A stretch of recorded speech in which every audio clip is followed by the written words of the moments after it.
Let's start. Hello, sports fans. Welcome to Fan Stream Sports. Nothing but pure sports. This is the JP Show. JP, it is so good to hear you back on the air. Stand by. Now, here's JP. All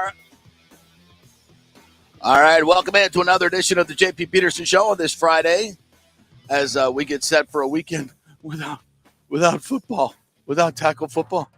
What are you going to do? I don't know what to do. Pre-Super Bowl. Yeah, we haven't even really touched the Super Bowl. We've been busy this week, though. We've had a few major stories to get to. So we got a good show coming up for you today. Casey Hudson's going to join us from the NHL All-Star Game down in Fort Lauderdale. She had a chance to chat with Andrei Vasilevsky and Nikita Kucherov yesterday as they get set for the skills competition in the NHL 3-on-3 All-Star Game this weekend down in Sunrise. So we'll catch up with her in just a second. We'll talk some Bolts and some Buccaneers. We're also going to give you a little encore presentation. We've had quite a week here at the JP Peterson Show. Very proud of the programs we've been able to put out this week. We had some very big news-making interviews with all the big news breaking with Tom Brady retiring and the St. Petersburg Mayor Ken Welch picking the Rays Heinz development team to redevelop the Trop, but still much has to be done in that regard in terms of financing and planning. So we'll replay the Ken Hagan interview with that, which I think kind of got lost in the shuffle of the Brady retirement. And I want to hit some major points in that. So we'll do that for you. We'll also hear from Brad Johnson and a little bit of the Sal Pal interview. I thought those guys had some really incredible things to say about Tom Brady and where the Bucs may be going next, which of course is one of the topics we will certainly chat with Casey Hudson about and she joins us now if I can press all the right buttons. What's up, Casey? How are you? Good morning. I'm great. How are you? Little smoother start to this morning than yesterday morning for me anyway, pushing the buttons. So glad to see you pop up. Isn't that a fun one to figure out? Oh, I think you've probably done a few of these podcasts when you're producing and talking and trying to do extemporaneous radio for two hours without a script in front of you. It's not the easiest thing in the world, but we love it. That's why we're here. That's right. what we do. And no complaints at all. But when it goes sour, it can be a little trying. Good morning to you. And how was the experience yesterday and last night for the NHL? I know the players were out and about, had a little beach day. Fill us all in. It was exciting. A lot of running around. It feels very similar to the Super Bowl media week where you're just jumping from thing to thing to thing. So credentials are in one spot, events are another spot. So by the time we all got situated, it was media day, which was really cool because they did it podium style. This is my first NHL All-Star week, so I just only have Super Bowl to compare it to. But It's all the podiums. Western Conference guys came out first. And it was just cool to kind of talk to people that you don't get to see all the time in the NHL and hear them talk about players that you do cover, like Nikita Kucherov or Braden Point and guys like that. So Seth Jones was a great one that I got a chance to chat with, and he still has a bone to pick with Nathan McKinnon from juniors. And he just was so inviting with that information. And I was like, okay, any details on the chirping that goes on there? He's like, no, it's not appropriate. I guess I'll just say, they played a good game and we'll leave it at that for now. So there's some bones that are going to be picked and some old things that are about to be rehashed in the skills competition and the East versus West game, which I'm really looking forward to. And then, of course, our guys come out, the Bolts get there, and Vasilevsky and Nikita Kucherov. And Kuch isn't a talker. No. And everybody, all of us are just sitting there trying to figure out, okay, who's going to get a sentence out of him? Who's going to get something? And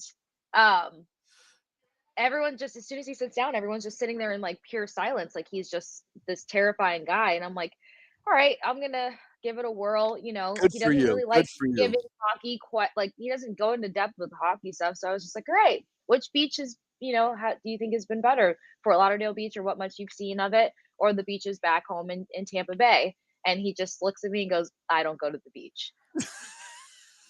And I was like, okie dokie, I'm going to take that L. I'm just going to lean into that one. And then I was like, still silent, still crickets going. And I was like, maybe I'll try one more.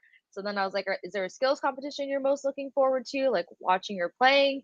Right. And then he was just kind of like, I don't know. He's like, they're all probably, really cool competitions. I'm just excited to be around good players. And I was like, you know what? I'll take it. And I quickly pivoted over to Vasilevsky. Got a chance to ask him about his helmet because the pictures about, I saw the that. helmet that Yeah. he got designed. Yeah, Really that cool. started circulating the day before yesterday. So luckily I got to ask Vasky about that. Vasky about that. And he was saying that he was going for Miami Vice vibes, which I thought was really cool. Yeah. 'Cause Yeah. that kind of entails, the jerseys that they'll be wearing Saturday and everything like that. So there's some details to look out for. He's got really cool sunglasses at the front of the visor.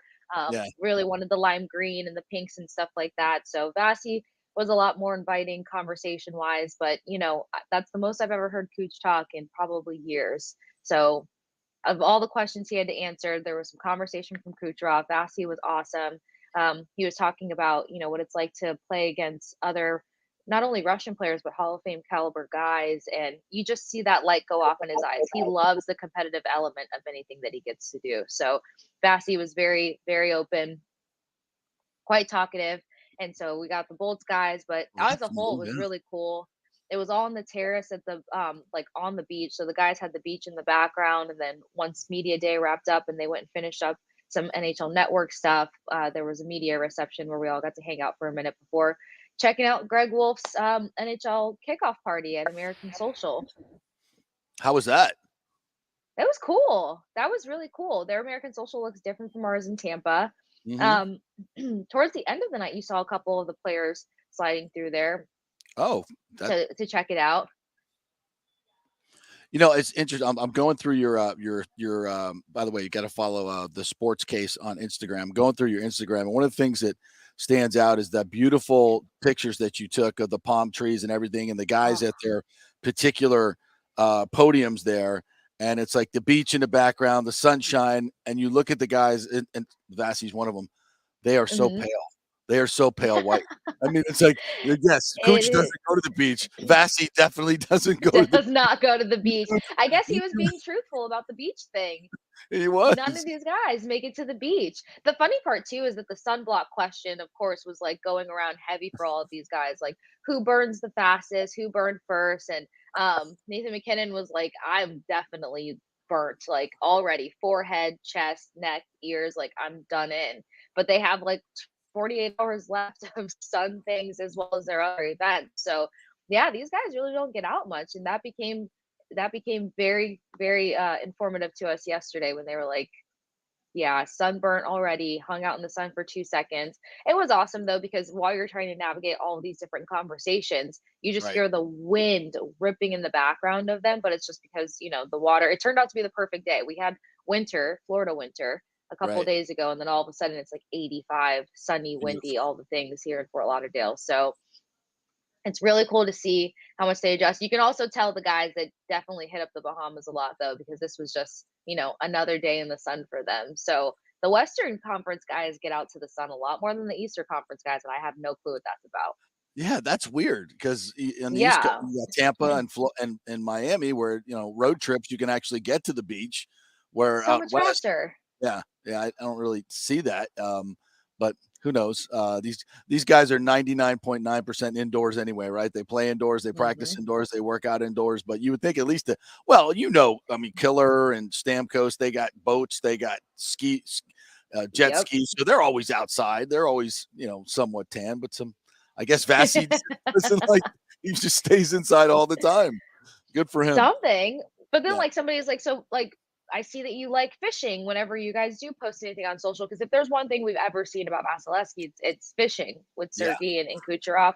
yeah. And even then, I'm just like, this he doesn't catch a tan or a burn or nothing. Just Well, I did. It he's was just interesting. there. Did he talk a little bit about his routine that he's changed this year? I think it was Ed Ancina had a spot in the Times the other day about how Vasi has definitely turned down the preparation. I mean, he's a workout freak. He's a prep freak. He's an Hmm. off-season freak.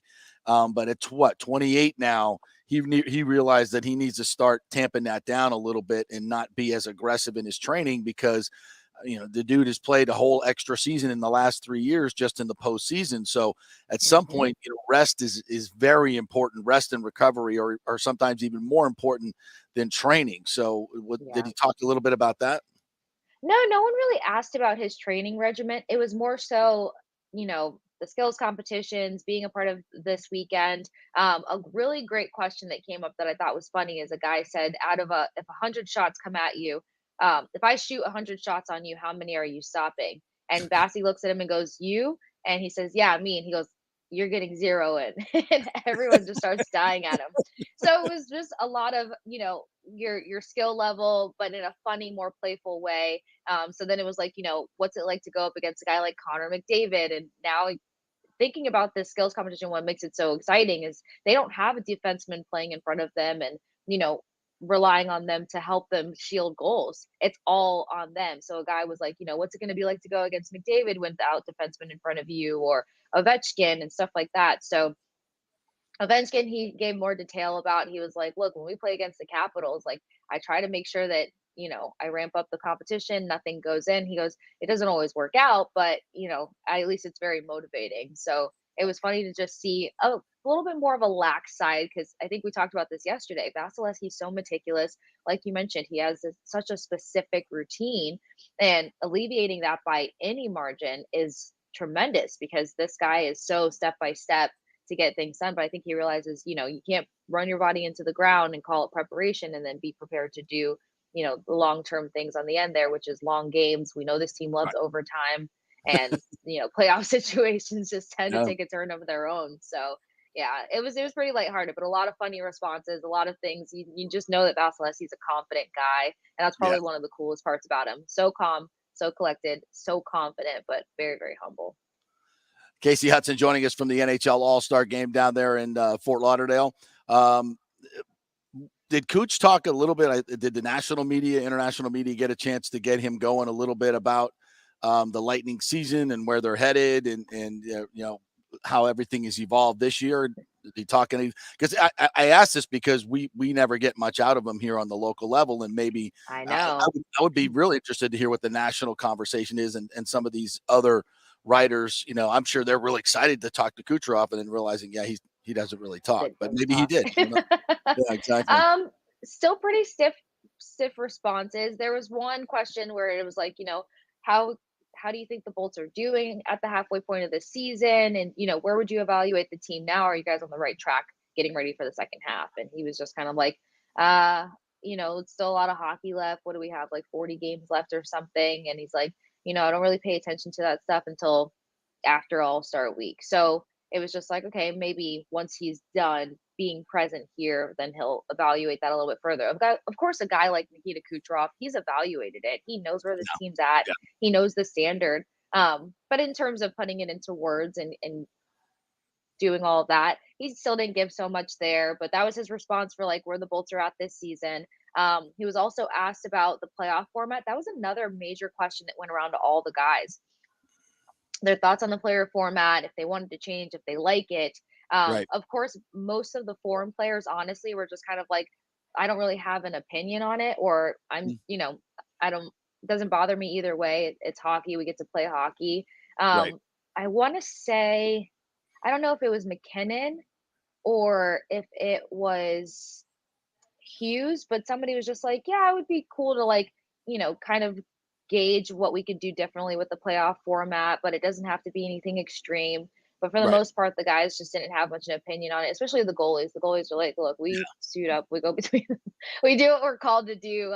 We got to talk with Saros for a minute from the Nashville Predators. Of course, like, he's kind of an underrated conversation in terms of what he's been doing for the Preds. So, but he was probably one of the most joyous guys out there. Like you could tell he spends a lot of time in the sun. Oh yeah. He was just happy to be there. He was having fun and happy to be there. Yeah, the All-Star games are, first the Pro Bowl this year. We're going to see flag football and skills competition. Isn't that weird? Crazy. Well, I think it's actually better than what we've seen the last 2 years, because watching that, like guys just like they were basically doing two-hand touch anyway, and guys falling down and just running out. It got to be a farce watching it. I mean, just really a farce. And then, so I'm like, flag, I used to joke about, why don't they just play flag football? I played flag football for like 15, 20 years after, my high school and college days, and just loved it. And there's, and as you know, girls are the flag football for girls and high school girls is exploding. And the Buccaneers are at the forefront of this with their huge girls flag football tournament they do every year. One of Mhm. the biggest, I think it is the biggest in the nation. So flag football is becoming a big deal, and it's big for off season summer stuff, 7-on-7 for the guys. So flag football is a thing. I mean, it used to be kind of a joke, but it's a Mhm. thing. I mean, it's a big time sport now, and to watch the best of the best do it, you know what? I'm kind of interested.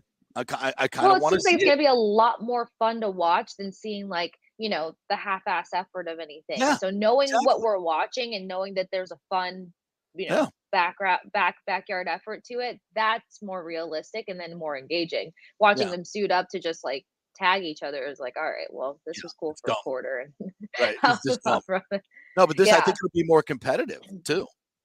Yeah, it is true because they're not trying to not tackle each other to not hurt each other. It's now more of a speed situation where they're just trying to get to the flag and be more Right. strategic. So I'm excited to see that, but it's still so weird to wrap my brain around the fact that we're going to see flag football for the Pro Bowl because of just what it's been for so long.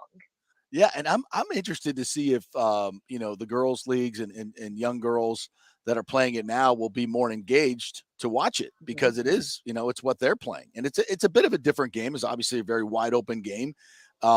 I think it's going to be we've never seen it before.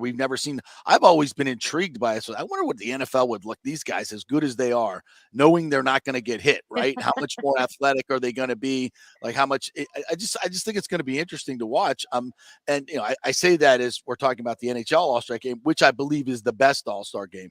The 3-on-3 action to me is just, I mean, I love overtime. I sometimes even, especially if the Lightning are down a goal, right?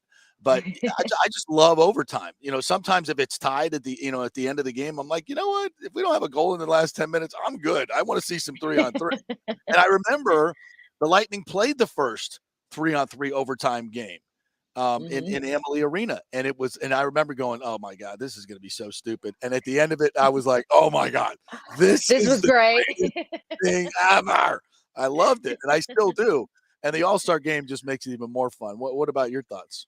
I hate overtime just because I can't breathe the entire time, but outside of that, I do love to see because you actually get a second to see the guy's skill set from a different perspective. Yeah, They're not you're not using everybody on the ice to push forward. You have to hold on to the puck sometimes a little bit longer. You can't get too pass happy. So there's so many different things that play into just having three guys on the ice that just illuminate how spectacular the skill set is for them. So do I love 3-on-3? Yes. Do I love overtime? Not so much all the time. Depends on how the game is gone for the most mhm, part, whether I'm like, okay, well, I can't breathe and I just need this to be over. But with the Lightning, they love overtime. So yeah, watching them so much, it becomes a thing where you're like, okay, like yeah, as you said, if we get ready to go over to overtime, it's totally fine. Let's just get there. But I love the 3-on-3. I'm really anxious to see not only because Kucherov's in it, but it's him, Draisaitl, and Connor McDavid doing the accuracy shooting oh competition. And you see Kucherov just do these things on the ice so quickly. Like I always say, Kucherov's not a player that you can blink and watch because you'll miss so much. yeah, So now getting to see him in this competition, even though I think he was in it in 2019, but with McDavid and Draisaitl, he's playing with the top two guys in the league. He legit barely sits on. He's third place and yeah, typically tied when it comes to um, points and stuff. Going back and forth with McDavid and Draisaitl. So to see the three of them do the accuracy competition, to see him have a minute to actually execute the things that we see him starting to piece together on the ice, that's what's going to be wild for me because you see him make those decisions, but now he's got to rely on somebody else. Now it's just all Cooch and whatever Cooch can do, the magician on the ice. So that I'm excited about. And then there was a lot of conversation about the fastest skater between Killmaker and they're saying that Mikko Rantanen might be faster than Maker, which is wild to me. And yeah. then um, Watching McCarr Larkin. play last year in the finals, watching that kid, it was unbelievable. I didn't know how good he was and how fast he was. That to me, and I when didn't know how fast he I think was. I'm trying to remember last year how it went down because my memory sucks. But McCarr is Mhm. fast. I love watching that dude play. So yeah, take us through the skills competition tonight. What are we going to see? Is it tonight or tomorrow? There's it's tonight, 7 o'clock Tonight. tonight. So they have their red carpet walkout at 3:30 to 4:30. Then we'll get a chance to talk with Sidney Crosby, Okay, hold on, David wait, Pastrnak. hold on before we go any further. The red carpet. Okay, now you're a Yes. fashionista, so we got to talk fashion. These is nobody, and I think, and you can correct me, but I don't think the NBA, I don't think the NFL, nobody dresses like the hockey players, right? These guys, No, they're so sharp. right? They're at the top of the Mhm. list. You think? Well, I don't want to put words in your mouth. What do you think? But of all the No, sports, which guys dress the best? I love the hockey approach because I'm a big fan of a tailored suit, and Yeah. some of these guys put together fabulous suits. Of course, David Pastrnak, he's always got some kind of funky suit that he pieces together. Patrick Kane's whipped out some good things. Mm-hmm. So I just love how much fun they have with the suits, but I love a good tailored look. And then Mm-hmm. whenever they get a chance to kind of change things up a little bit, I think they do just enough. I think a lot of people would say NBA because, they get to wear, I mean, so does the NFL, but NFL's very chill for the most part. Yeah. They wear their bomber jacket, their jeans, and then, flashy sneakers. And every once in a while, they'll try to make a statement piece pop. But the NBA is where you'll see like a combination of like if hockey had no boundaries, then Right. NBA is like a lot of sparkle and stuff. But I love the tailored, clean look. I love what the hockey players come up with. Um, and especially the Christmas suits. Nobody in the league has touched the NHL Christmas suits that these guys come up with. I mean, once you think you've seen it all, then something else comes out just as much like Christmas just vomited on them, and it's spectacular to see.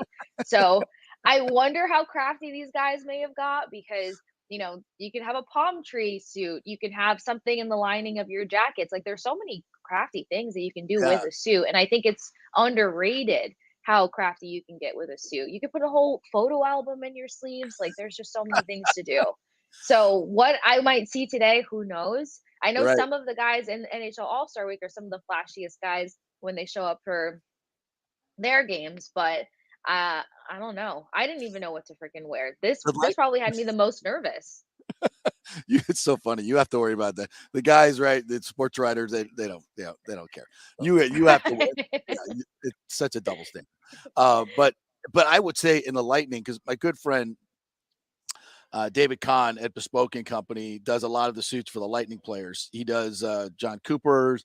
I think he does Vasilevsky. A lot of the players and the coaches go to David Kahn at Bespoke, and he does a great tailored suit. I've got a few of them, and he's just tremendous. And he tells me all the time about what these guys are ordering and what they like. And then the Lightning make a big deal out of it, right? We photograph all the guys walking in, and I think it's in the second period, or rather in Lightning Vision, we show the whole thing. They put it up on social media. I mean, this is just a phenomenon of the last 3 years. It's become a big deal, right?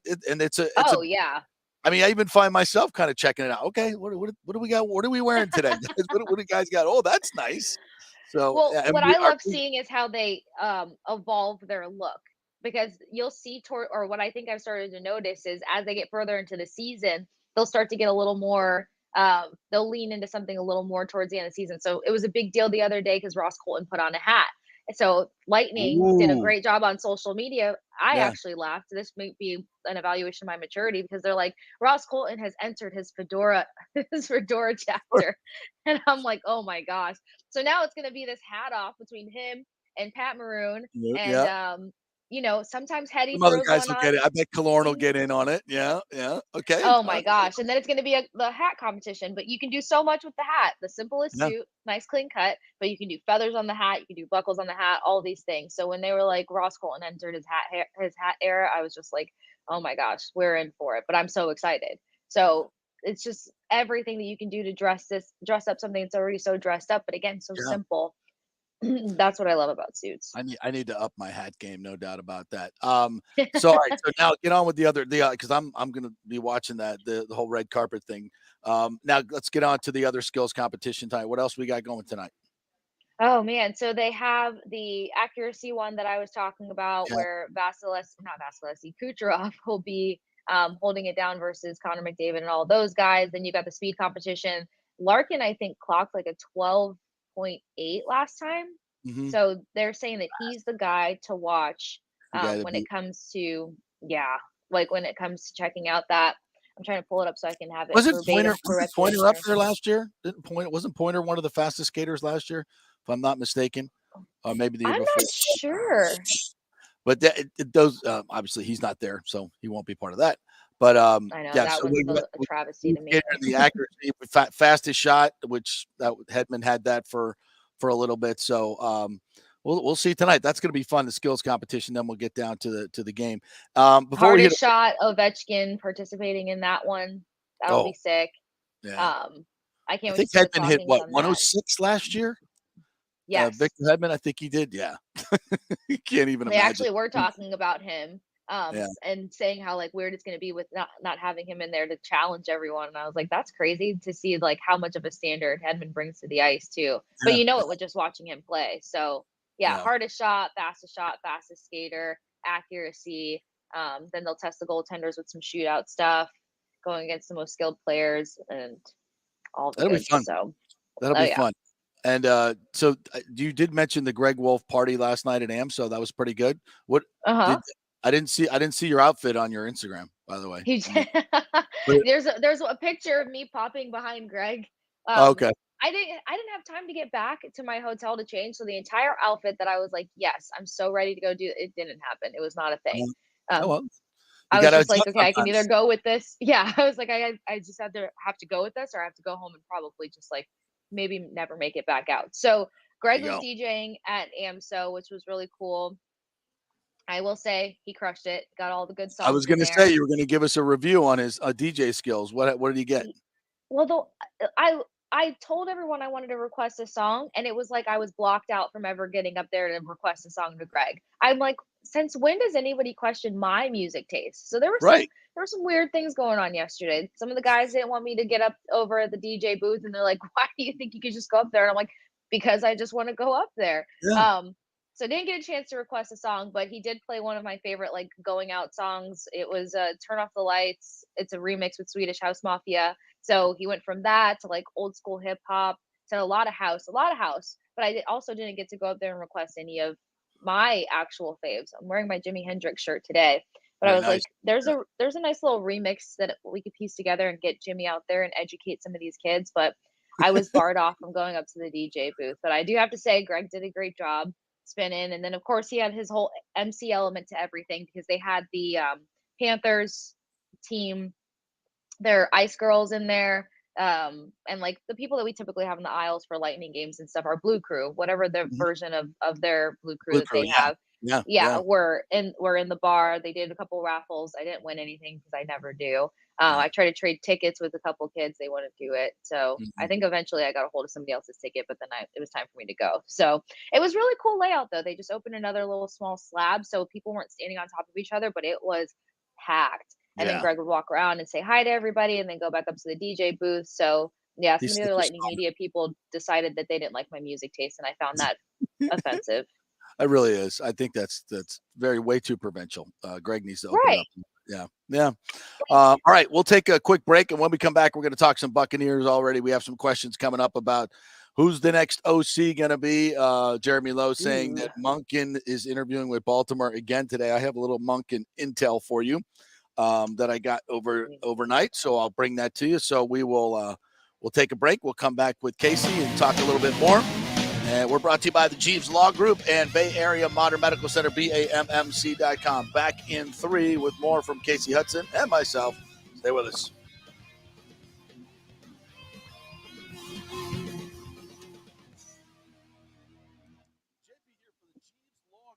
I've known Scott Jeeves for quite some time, and he's just like us, a huge college football fan. He loves his Gators. In fact, he sponsors our Gator Report every Thursday at 11 o'clock with Scott Carter from FloridaGators.com. But he's not just another PI attorney.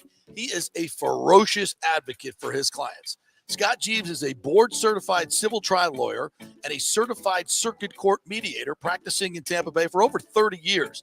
He is an AV preeminent rated civil trial lawyer and certified circuit court mediator. Folks, these designations are not just given out. They're given only to the best trial attorneys. But more than anything, Scott takes these cases personally. I've heard it from his clients. He's a fighter you want on your side. Insurance companies hate it when they see you're represented by Jeeves. He's just different. 727-894-2929 or go to JeevesLawGroup.com. That's JEEVES lawgroup.com and tell them JP sent you. Now is the time to make sure your home insurance is in order. In the last year, many of us have made improvements to our homes. So call the folks at Italiano and discuss these upgrades to make sure you have enough coverage. According to a recent report, almost 64% of homeowners don't have enough insurance on their home, which is their most valuable asset. Also, a great time to make sure you have flood insurance. Even if your mortgage company does not require flood insurance, your home could still be at flood risk. Another big item as we enter hurricane season is making sure your pool enclosure is added to your policy and there will be no issue at claim time. That happens a lot. So call your friendly agent at Italiano Insurance to review your policies today. 813-877-7799 or italianoinsurance.com. Attention, if you are home shopping or looking for a refinance, and even if you already have the approval letter, you must call my man Scott Fitzgerald at American Mortgage Services. Scott has a brand new program available in the greater Tampa Bay area called the Community Advantage Loan Program. Get this, no money down, no mortgage insurance, no points, no origination fee, purchase or refinance, and loan amounts up to $647,000. Now, there are some application requirements. It must be a single-family home, 1 unit, primary residence, and have a minimum 640 credit score. The program only applies to certain neighborhoods, so you have to call to find out if you qualify. So call Scott Fitzgerald at 813-294-7595 or email him at scott@amstampa.com. Now, even if you don't qualify for that program, Scott will shop your loan around, get you the best rates, and won't charge you the huge upfront fees. And if you've had issues with your bank calling you back, Scott will return calls immediately or at least the same day. 813-294-7595 or email him, scott@amstampa.com. Scott Fitzgerald, MLS 386722, American Mortgage Services, 1000 North Ashley Drive, Suite 1020, Tampa, Florida. Hey, folks, it's still engagement season, and where better to get that special ring than the Gold and Diamond Source. The Gold and Diamond Source has the largest selection of engagement rings in the country, a literal jewelry supercenter with 30 times the inventory of any normal jeweler. You don't have to wait to spend any extra time waiting for them to bring something in. They have everything right there in-house, so why go anywhere else? And you can get up to 15% off this January if you buy something with the birthstone, which is garnet. Garnet and Gold, Florida State, get something for your favorite Seminole. And let's not forget the Emily collection from Emily Johnson Weintraub. Very affordable, real gold and diamond jewelry, always stylish and unique. Emily has created this fashion-forward gold, diamond, and gemstone jewelry line ideal for everyday wear. Each piece is designed to enhance your look by featuring eye-catching, modern geometrical shapes. Really unique stuff. Got to check it out. And, of course, Julie and Steve Weintraub, great benefactors here in the local community. So let's keep it local. And you can get 0% financing for up to 5 years. Get a big ring for a little price. It's the Golden Diamond Source, 3800 Omerton Road, always online at thegoldendiamondsource.com. Coming back at you. Now, more with JP on FanStream Sports. It's only just begun.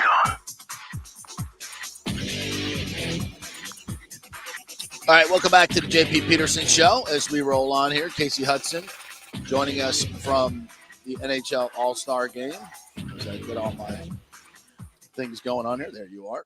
Welcome back. You guys can join us, as always, on our YouTube or Facebook channels or on Twitter at FanStreamJP and chime in, and we'll put your comments up on the board here with us. All right, Casey, it's going to move on a little bit to talk about the Buccaneers, but I just read a story. I don't know if you've seen this one. In the Duke Florida State women's basketball game. Did you play basketball in high school? I know you were a gymnast. No, I am barely 5 foot. JP, basketball was never going to be my thing. Good scouting right there. So I know anyway, your strengths. Yeah, but have you played with a women's basketball and then a men's basketball? Do you know the difference? Can feel my feels God, heavier. Yeah, one feels a little heavier and a little bit bigger, and then the other one feels slightly lighter. Mm-hmm. Yeah, it's to me, it's a huge difference, right? And so what happened was the other night, Duke played Florida State in a women's basketball game. In the first half, they were using a men's basketball, and they changed at halftime back to a women's basketball. And Kara Lawson, the Duke coach, came out after her next game and was very upset about it and told everybody about it and was like, this is BS. I mean, it's terrible. How can this happen in a women's game? This would never happen in a men's game. And it's saying it's disrespectful. Why did this happen? And I agree with it. It is disrespectful, but I'm like, my God, why didn't you say something in the first half?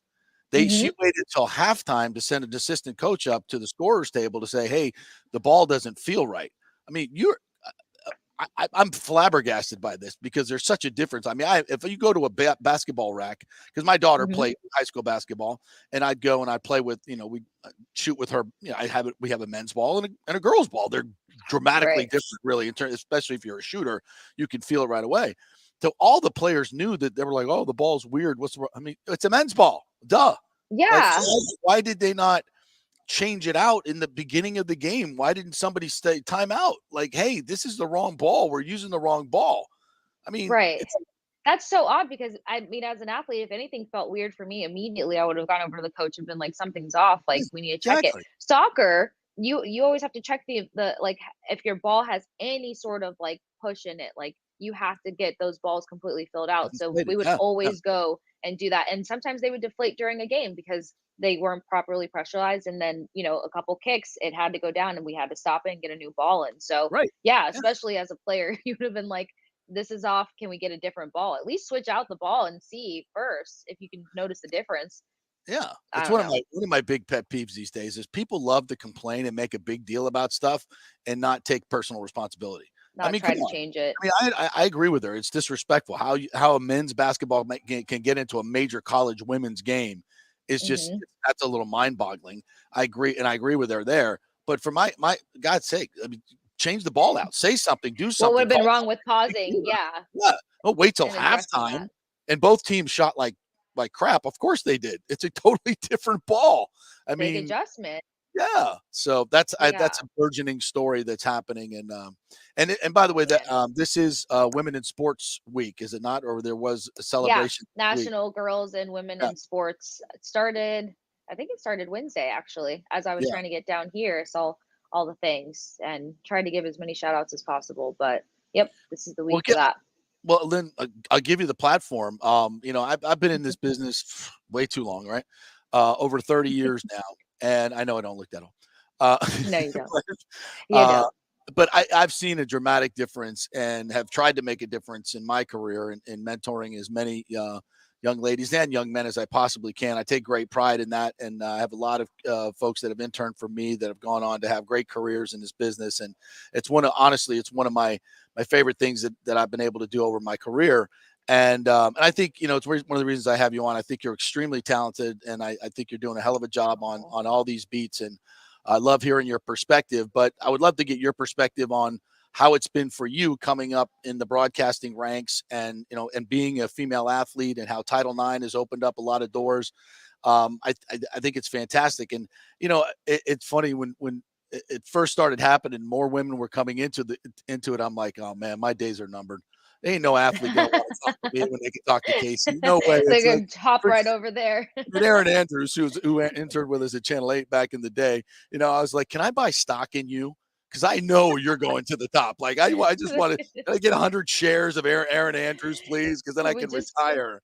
Yeah. She was probably nice enough to say yes too, but that's why it's better to be a team. Like I love celebrating women in sports, but I also love building relationships with guys like you and having that teamwork and dynamic and all of this because it's still such an overwhelming industry as a whole to navigate through. So I mean, first and foremost, I mean, meeting you briefly through Bucks things and then the first time that they did the gender night for the Lightning last year and they had me come in as the studio host, which you do for the Lightning You did consistently. a I mean, tremendous immediately job. you reached out, you asked how you can help, you gave great advice because boy, did I freak out when I had Steven in my ear trying to hear my thoughts and read at the same time. And I'm like, JP told you about this. So just breathe. Turn And it like, if you down. need to, yeah, if you need to Turn be it like, down. Steven, I can still hear you. Right. So I knew how to navigate something that was so new, so overwhelming, so exciting, so honorable and, that would have been different if you didn't reach out and actually give a crap of being like, this is what it's like for me. If you need anything, let me know.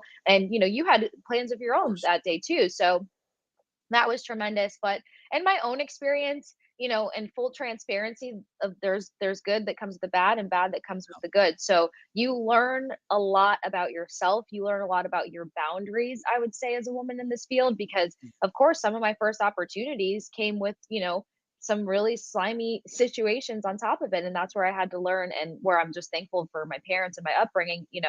You can't want something at the cost of your dignity. You can't want something at the cost of your integrity, or your reputation. Nothing is worth it. And my parents have always raised me that way. So that helped me. In a way, of course, you get 6, 7, 8 years into the industry, and sometimes you're like, dang, like, is that what has to be done in order to finally get recognition here? And it's keeping your nose to the pavement and just realizing that the right people are going to do the right thing. And I've been so blessed and fortunate to have that. So it's been a roller coaster. I have been faced with a lot of weird situations. I I can have been imagine. faced with I a can lot of imagine. weird situations. So, and the greatest part is leaving those things and calling my mom and her being like, what is it now? And I'm just like, you got people like following you through arenas and stadiums and stuff, and people who just don't get the point. But then you have people who only respect your opinion because they think you're attractive. I'd say that's probably the most defeating thing as a woman in sports, is like, you want to be good at what you're doing. You want to put in the work. I study so much, and trying to figure out how to translate that information to make it, worth hearing, to make it relatable, to make it all these things. And then people are like, oh, it's just a pretty face and that's it. Well, no, I'm doing my homework. I'm putting in the hours, I'm putting in the You the do. the time. So with all of that said, it's just this constant balance to remind yourself that it's you knowing and trusting what you're doing. And as a woman in sports, you do have to constantly kind of play in that mental headspace of like, you belong here, you're doing the right thing. You being a pretty face from some jerk off that wants to say that can't affect you. Yeah. You still have people that say women don't belong in football, they don't belong in sports in general. And it's coming from guys that's like, dude, you played checkers your whole life. And I don't know how you think you could talk about a sport that you never Right. played versus me. And then you just have to remember not to get in that headspace, because I grew up with siblings that, like, it was whoever can be the meanest. So I can be mean, but you don't want that side to come out. You have to be Right. so even kill, because everything you do, every judgment, every blink, you're judged for all of it. So you learn so much. I couldn't be more grateful for all of the experiences, though, because I'm proud of who I am. And every woman who stays in it and doesn't give up after, month 3 should be Yeah. proud of themselves, because you really get thrown a lot of tests, a lot of obstacles, and all it does is just let you learn and grow more about yourself. And when you make it to points like this, I mean, I've covered the Bucks for 8 years, the Lightning for 4 years, and I have a lot to be proud of and that I've overcome, and get to say that I get to talk with people like you. And I had an opportunity with Pewter Report, and Mhm. now I get to hop on Amazon Prime Sports next week. So in due time, Oh, everything cool. will ravel out, and Yeah. people are realizing that women have so much to offer in this industry, more than just a pretty face. Absolutely. A different perspective. And I find a lot of the women I work much harder than the men. A lot of the men I work with, to be quite honest. And I do think that's the way you distinguish yourself. Do your homework, and you're always going to have critics. I mean, I certainly have mine. There's, yeah, Yeah, people just love to talk, uh, and it's separating that. the keyboard warriors, whatever. But Yeah. you take it from the sword. I always go and look at how many followers they have. Okay, consider the source. It is what it is. But yeah, congrats. You do a great job, and I can tell you this from the people that I work with at the Tampa Bay Lightning. They love when you come in, maybe too much. They love love They love what you you. do, and every the people at the Bucks, and all the hierarchies that I speak with, when I speak about you, they always have glowing things to say. So, what are you That doing on means a Amazon lot. Prime? You want to promote that? What you got coming up on Amazon Prime? Yeah, so Amazon Prime, sorry guys, my charger's just like everywhere. Amazon Prime opened up their sports their sports TV section, I guess you would put it, Yeah. and launched a couple of shows in November. So Carrie Champion, who used to be with ESPN, she has her own Yes. show there. Master T from Bleacher Report has his own show there, and a couple other people. So the backup plan is a show that goes on at 7 o'clock every day.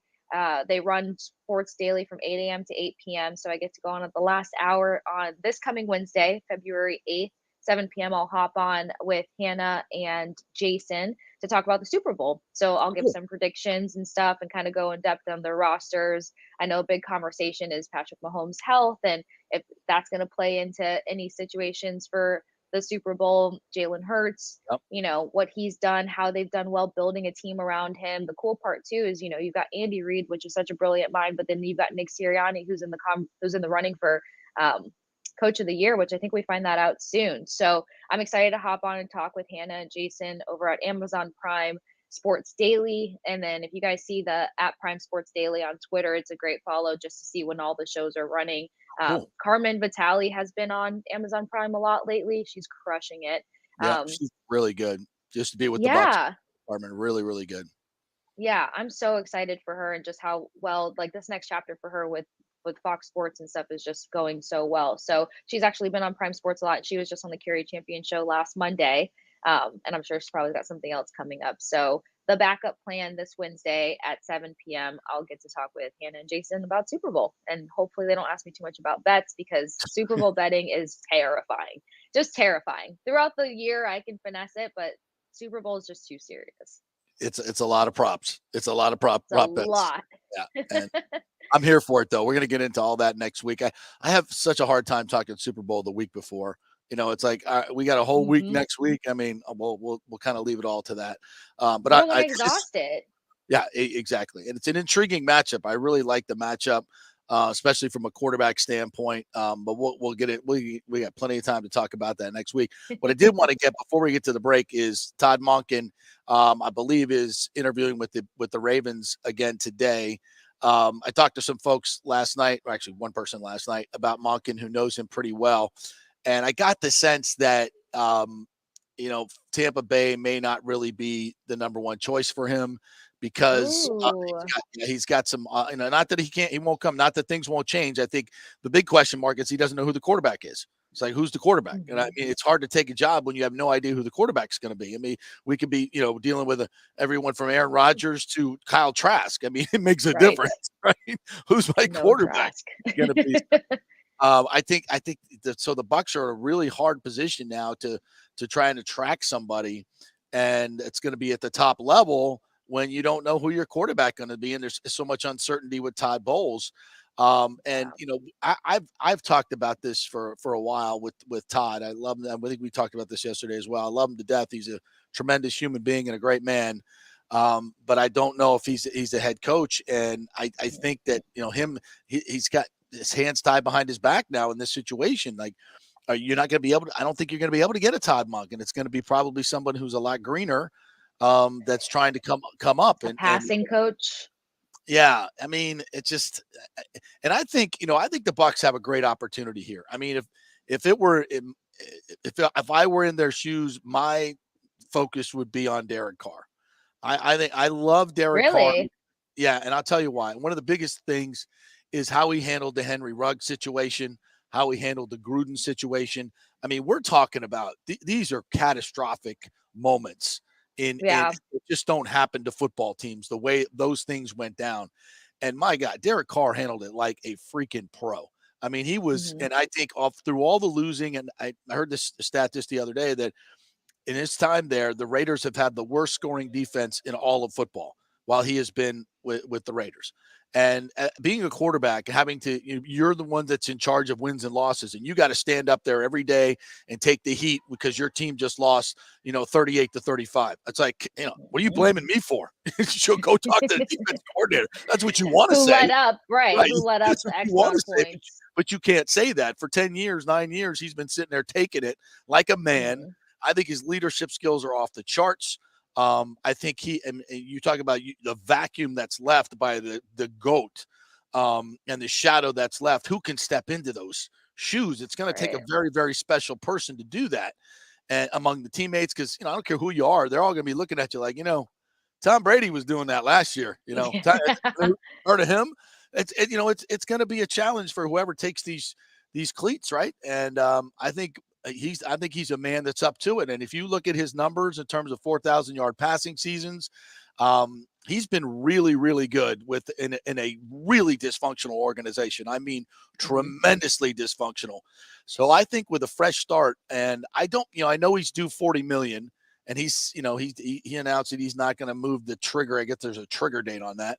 And it's a weird situation because the Raiders aren't allowing him to talk to people for trades.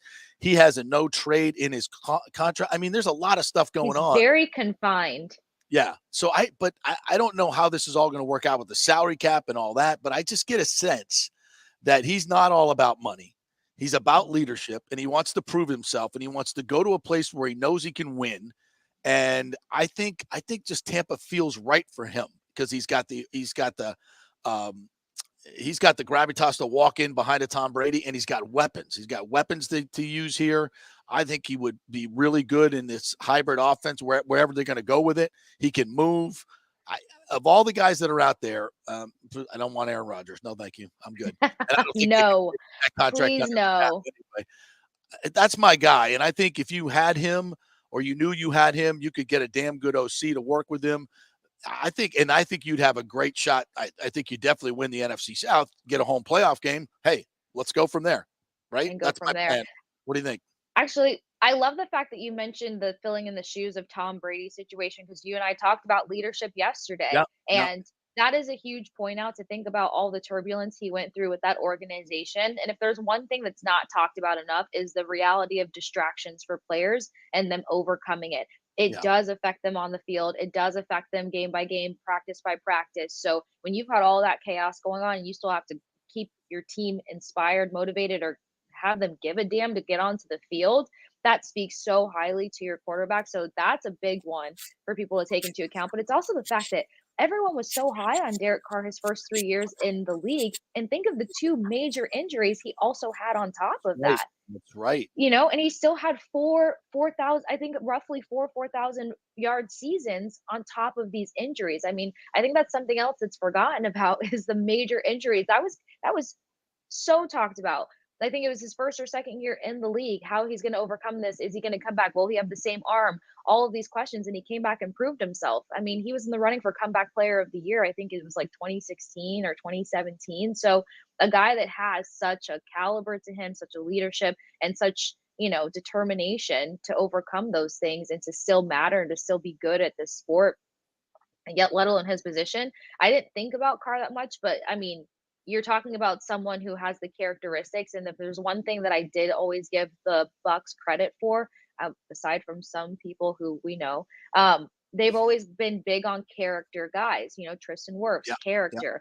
Joe Tryon-Shoyinka, character. Every guy on this roster, has this great character that you gravitate to that's coachable. And I think they're going to need character more than anything under Todd Bowles, who we said is a little bit more on the passive side. He's going to have to pick up some things there in order to really rev these guys up to go to the next level. So Carr can be a great fit in terms of continuing to bring great character out of guys. Because if you think of a Baker Mayfield, like when we were talking about the direction that league is going now, like that just seems more youthful to me. That might seem like a weird description, but it just seems like a very young mentality. Like, let's just go win. And then we're done with it. Whereas like you need somebody who's like, it takes a lot more to get to the winning portion of it. This team was so good during the COVID era because of many things. They had to eliminate off the field distractions. They were stuck with each other more than they were with their own families. Like that road trip experience that we've talked about with it when it comes to hockey, it's a whole different vibe. It's a whole different level of commitment to your teammates and your brothers and the brotherhood when you get that time together. And that starts with your quarterback. I think the team missed it this year because Brady had too much going on. I think Derek Carr is that guy he's always put team first, and those relationships are so important to him. I think that's a great point. And you mentioned a great thing about Baker, and I like his game, and I think he's evolved. And going out to LA and putting 51 points on the board, I think that opened some eyes, getting some good coaching, getting some weapons around you, see what happens. Because he hasn't really, he had that with Todd Monk in Cleveland. They went to the playoffs. Right. But I agree with you. There's a maturity to Derek Carr's game and his leadership that maybe does not exist with Baker Mayfield. And I think that's important, and especially when you're talking about a culture rebuild in some ways. And I want to read this quote, and I this one kind of went over my head. And I think this was from Bowles' final press conference. He said, let me see if I have it right here. Said, those who come back, we got to create new culture, new chemistry, and new camaraderie. We'll have new people coming in. If you're lucky enough to come back or privileged enough to come back, be ready to work. Wow. I mean, to me, that was an eye opener. I was like, but I wasn't surprised by it. I wasn't surprised by it because, I said this after, the Pittsburgh game when Brady didn't travel back and stayed up there and they went out and played like poo. and against a Pittsburgh secondary that had brought in, a couple of UPS guys and some fry cooks. and the Bucs couldn't do anything offensively. And I was like, wow, this is Yeah. complete dysfunction. The body language from Evans and the offensive line towards Brady and everybody else, you could just, to me, that was just popping off the screen. Guys walking off, and I couldn't get. I remember I was like going back and forth. I was watching more of the cutaway shots on the sideline and guys coming off than I was watching the actual game, because I was stunned at how the Bucs played with no emotion. They played with no heart, and I was like, "Whoa, this is." The emotion is the exact thing that stuck out to me the most. Guys were walking on the field, not jogging. When they were going off to the sideline, they weren't huddling up in their position group right away. They were kind of just like lingering off on their own. The body language was hideous that game. And I think it continued for a lot of the season. I mean, there was a couple of high points, but for most of the year, this chemistry, the camaraderie, and those type things. You even, we had a chance to go into the locker room for the 45 minutes, during the season a little bit. I wasn't in there as much as usual, but I was in there a bit, and it was just different. It was just kind of different, and I was like, it's just different. And and I'm not putting this all on Brady. I'm not putting it on Brady at all. But when Jameis was there and other quarterbacks, you'd see them, they'd be in the locker room. They're hanging around, they're bopping around with the guys. And Brady, he's a different cat. It's a different level. I didn't expect him to be in there playing ping pong while we were in there, but why not? Maybe once in a while, right? So it was just different. It was much different. And what Bowles said to me was dramatic, and I think it told a lot about what this season was about behind the scenes that we didn't necessarily see. But if you're watching close enough, you could see it on the field. And I think, Brady thought that, this Bowles situation was going to be all buttoned up. They were going to run the football. They were going to do all this. But no, and I've said this all season long. I'm not coming to this late to the party about the lack of accountability out there. Guys making the same mistakes, bad choices in personnel. Rachaad White should have been the number one guy long before Leonard Fournette couldn't find his visa. Luke Gedeke should have played 2 games, and okay, kid, you ain't ready. You can't, right. We put too much on you to move you to left guard when you're a right tackle and coming out of, they made so many bad decisions, letting Byron continue to not do what Todd Bowles wants. Todd, you're the head coach. Fire his ass or get what you, and it's just, there was, Todd had a rough year, and I don't think it's anything what Brady expected. And how's Todd Bowles going to change that? How does he change all of that? With a lot of the same people in terms of his coaching staff. Not, they got rid of some, but there's still a lot there. How does he change the culture? Players? Yeah, because you set a tone with players that you still have to coach the next year, and that's where the biggest question mark is going to come in. Because I would go as far to say that I think he lost some of the players' trust, and that's going to have to be rebuilt in the offseason. Because when you double down on decisions that are just terrible, I hated what they did to Luke Gedeke, because I think that can ruin players if you tamper with their developmental stage. He wasn't the kind of guy that needed to come in and start and be bopped around and be run over every single play. Some people learn from those experiences, and then some people, it's very obvious that they're not going to learn from those experiences. Gedeke's going to grow in the offseason, and that's where you're going to see what he can bring to this team. Not throwing him in game after game while he's destroying and letting up big plays and affecting your team's ability to get down the field. I also think that culture-wise, something that I've noticed the last couple of weeks is I like to go check Twitter after the games to see how the players interact with their own teammates, and just seeing the interaction and the celebratoriness between the guys just gravitating towards their quarterback, the quarterback calling on all of his guys. I know Brady used to do the pictures and tag guys, but that was only after wins. So when you're not having a great season where you can have that moment to be like, I love you, big, this guy, I love you, I love you, I love you. Where is that in between all of it? You're still seeing it on other teams. So you're still seeing the players praising Josh Allen when they lost to the Dolphins earlier in the season. You're still seeing guys go ham for Patrick Mahomes when he does whatever on a loss. You're still seeing Daniel Jones. I mean, players were so celebratory of him on social media. the camaraderie between the quarterback and the players, the relationship that they take the time to build, that's crucial. And that might be more of a new culture thing, because thinking of where Tom Brady came, it was easy for Tom Brady to come in, do Tom Brady and go, because we all sat here and said, it's Tom Brady, let him do whatever. I think the new era is everybody's in this together, no matter how long you've been in this. Like, we have to link up and know that we're all on the same page. We're going to spend time together. We're going to hang out in the locker rooms. We're all going to go to dinner. You know, something that really pissed me off this season, to find out that the Bucks defense all goes to dinner together. Whoever called it, I think it was Devin White. They go, they have an accountability conversation. They have the hard conversations. Offense never did it, as if offense is out there getting the job done. Interesting. Offense needed to take the time to go have an Yeah. accountability dinner as Damn well. right. So to think that they didn't even try to do that just tells you how little Everything. everybody was.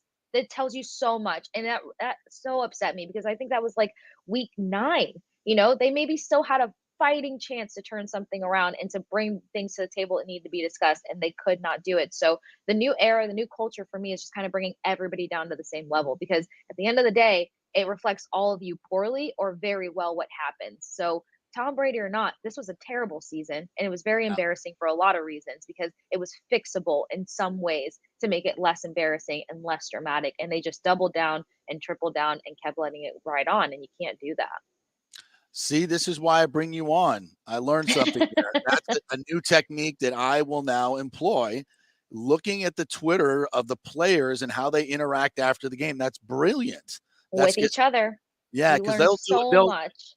Wow. And you didn't see a lot of that with Brady this year. And No. were they doing it in years past? The good Yeah, years? a little Valid bit more, years? because you would see Leonard Fournette go and tag Brady in something, and then Yeah. but then again, they had Brady's method was when they would put together the graphics after the win, and then he Right. would tag all the players and make the little jokes about fun moments during the game. But you can't only have fun when you win. I think that I trust me, I'm competitive. I've made it very obvious. I hate to lose. I don't want to Yeah. lose in cornhole, beer pong, nothing. I don't care how small it is.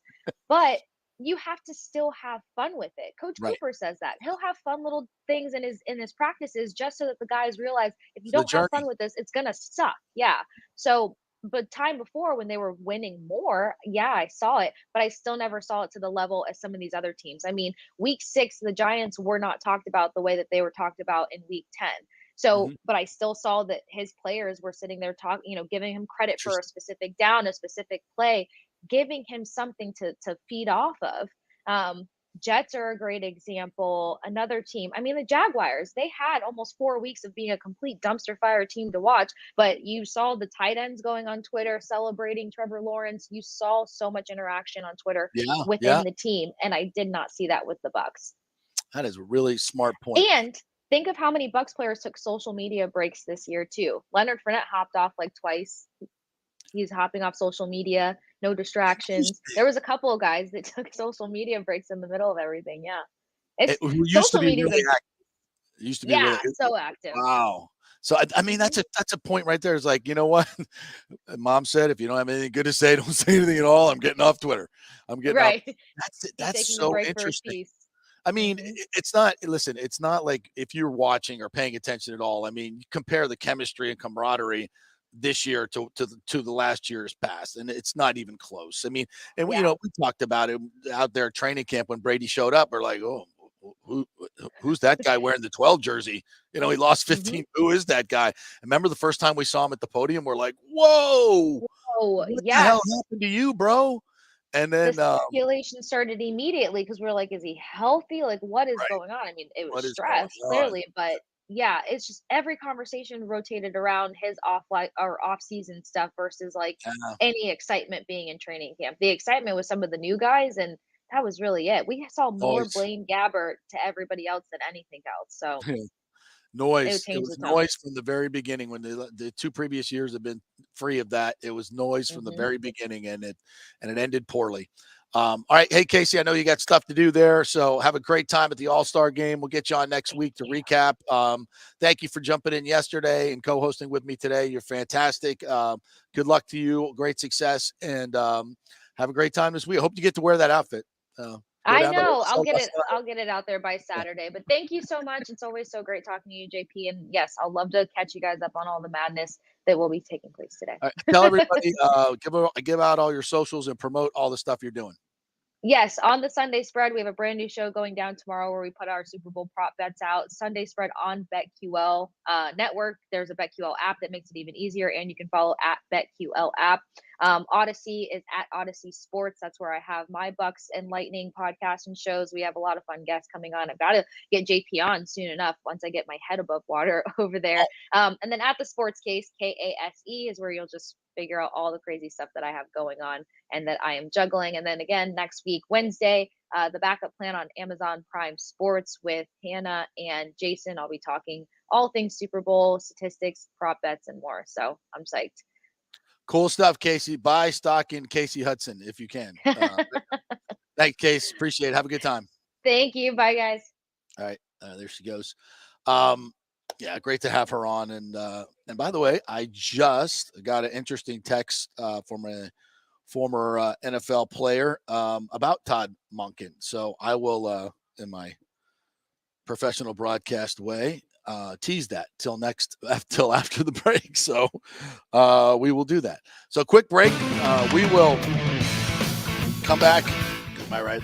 We'll come back and we'll talk about the Todd Monken situation, what's going on with there, who's the next quarterback, and we'll have an encore presentation with portions of the interview with Ken Hagan from last week on the Rays stadium mess that's going on. We'll also hear from Brad Johnson and Sal Palantonio on Tom Brady, a couple encore presentations, not the whole interviews, and we'll talk about some other stuff as well. So quick break. Back in a moment here to the JP Peterson Show. Was your car totaled in an accident? Did your insurance company use Kelley Blue Book or NADA to appraise the value of your car? Chances are they didn't, and you got shorted maybe thousands of dollars.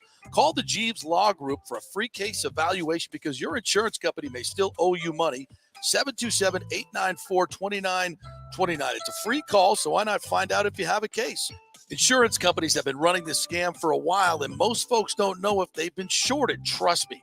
Scott Jeeves is a different kind of attorney, the kind insurance companies hate to go up against. He could recover thousands of dollars, so why not call? 727-894-2929 or go to JeevesLawGroup.com. That's JEEVES lawgroup.com and tell them JP sent you.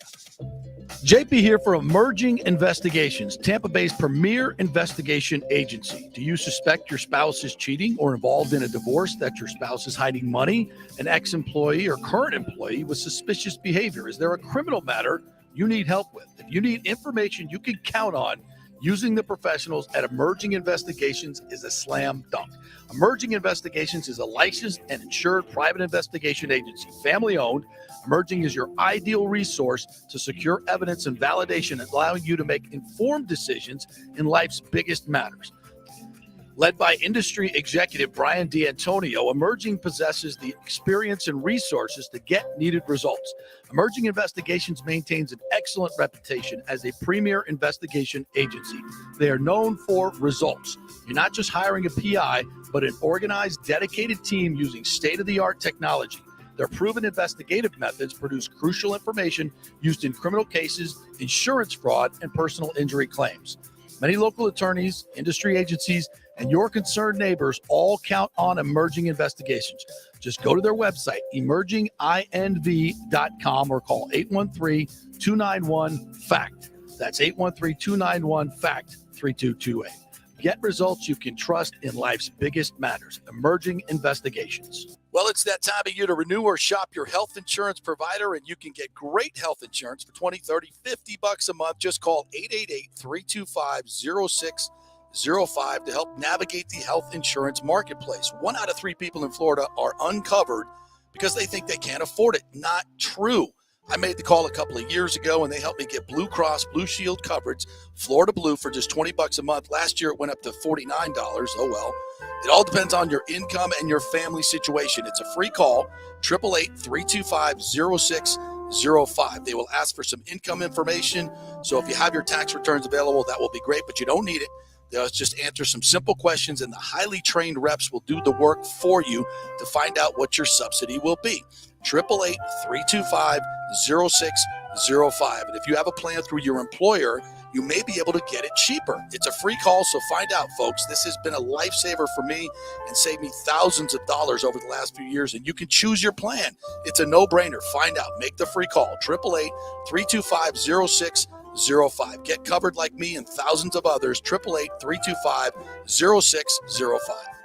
The PGA Tour's Valspar Championship returns this March 16th to the 19th with 4 days of golf action plus a host of fun activities that make it Tampa Bay's hottest spring sports ticket.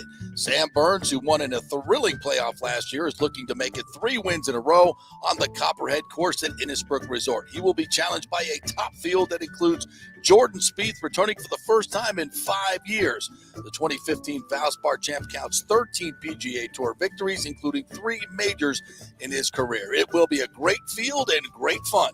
Tickets are on sale now at ValsparChampionship.com for all tournament days, both grounds tickets and premium ticket options.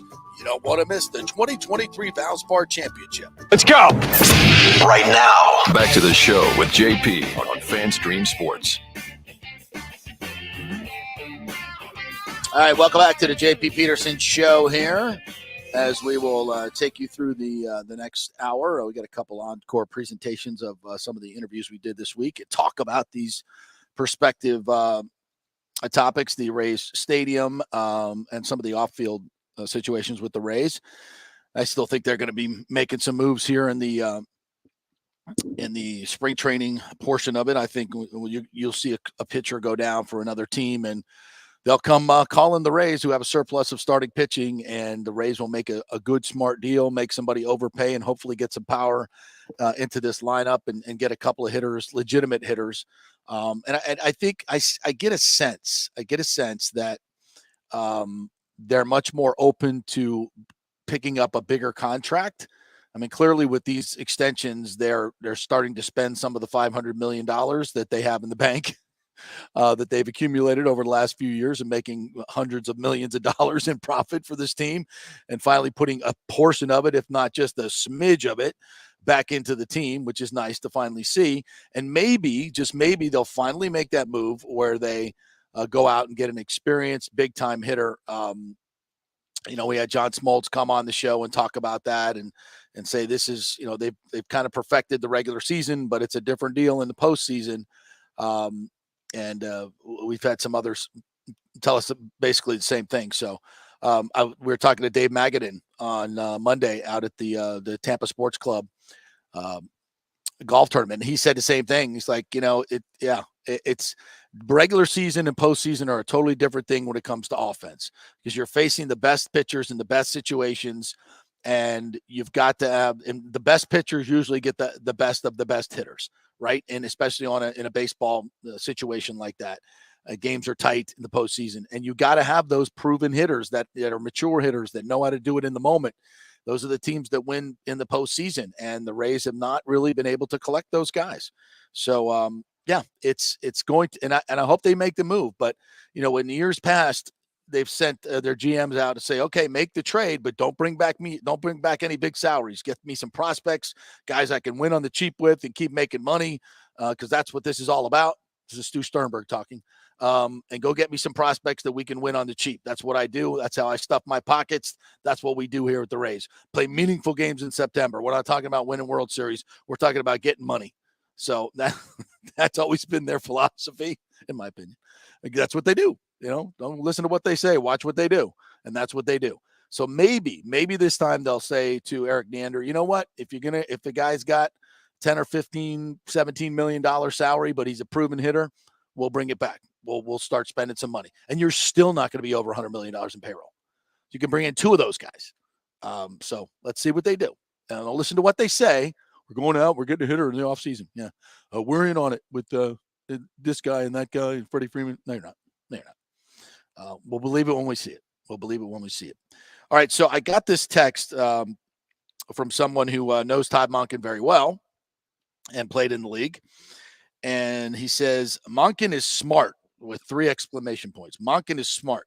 Get along with Monken. Tough guy, no nonsense. Not very personable to many people. Laughing emoji. I know he wants to get back to the pros, but not sure about him taking a job without quarterback trigger guy. Bowles has a lot to figure out with next year's team. Very interesting. I'll read that again just for you. We had some comments here that wanted to hear more about Monken. Who was that? Jeremy Lowe. There you go, Jeremy. I'll read it again. Said Monken is smart. I get along with Monken. Tough guy, no nonsense. Another 3 exclamation points. Not very personable to many people. I know he wants to get back to the pros. Interesting. But not sure about him taking a job without quarterback trigger guy. Bowles has a lot to figure out with next year's team. I texted him back. I said, agreed. Not sure why he would want to come to Tampa Bay. He's got great options. I like guys like that. Hate the ass kissers. I think the Bucs should hire him as the head coach. Love Bowles as a man, but he's just not a head coach. He doesn't have enough a-hole in him. Too nice of a guy.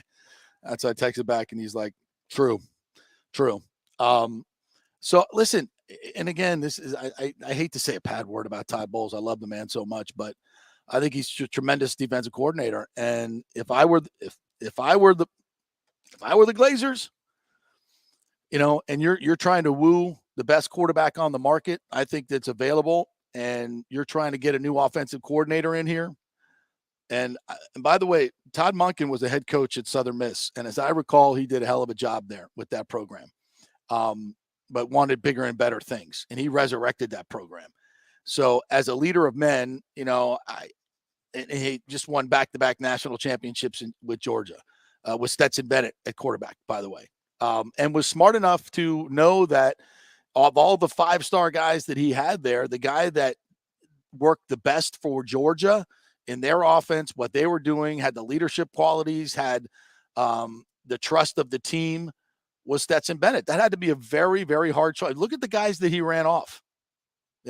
Some really, really talented players, 5-star quarterbacks at Georgia, not ran off, but it took conviction. He knew who his guy was. He knew who he could win with. To me, that's a great quality. That is a tremendous quality.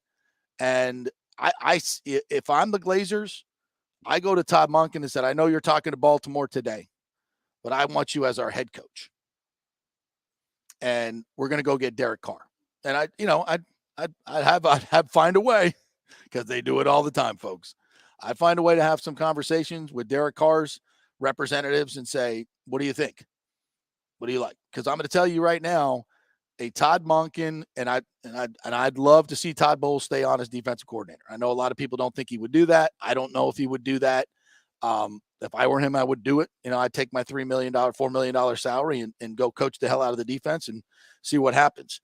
It's not. I'm not saying that Todd was given the greatest situation or the perfect situation, but it's not just this past year what we saw, but the 5 years in New York as well. And I know it wasn't a perfect situation, and quote, get to pick his staff, but my God, look at the team. And I'm not saying it was a Super Bowl team or the same as the Super Bowl team, but you had Tom Brady. We know what you had. And a lot of teams, a lot of new coaches don't get that. They don't get a playoff ready team. And I don't care what the record was. They could have won 12 games in it. But if the way, maybe not 12, but the way they played, whether it's 9, 8 or 10 or 7, you looked at the way they played. You looked at the lack of accountability. You looked at the lack of the running game, the total dysfunction in the offense tremendously, and a defense, frankly, that he was in charge of that was very poor, especially in the final game. The Dallas Cowboys did whatever the hell they wanted to do. And go back and look at the team in the beginning of the season. They boat raced the Cowboys. They freaking whooped their ass. It was 19-3, and I'm here to tell you that score was not indicative of the ass kicking that the Bucs put on the Dallas Cowboys.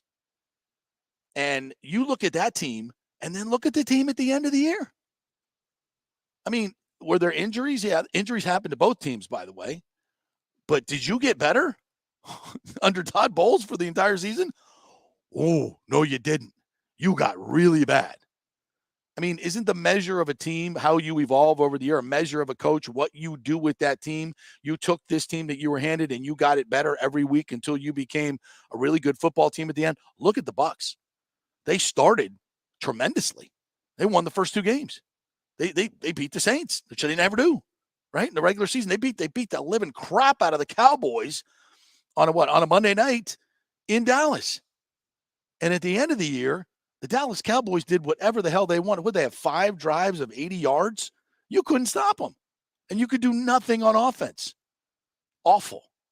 So, I mean, what is the measure of a head coach? I mean, we love Todd. It's a great dude, but this is business, man. This is business. You want to win or you want to lose? You gave a guy a whole year in Tom Brady and everything in this, and I know there were a lot of troubles, but that's what good coaches do. They fix problems. They get you better. They see problems, they fix them. Did that happen this year? Did this team get better as the year went along? No. Got worse, way worse. And I'm sorry, you're the head coach. Bottom line business, you're responsible for that. And please do not come at me with, oh, you won the division. Come on. That's just happenstance because everybody sucked.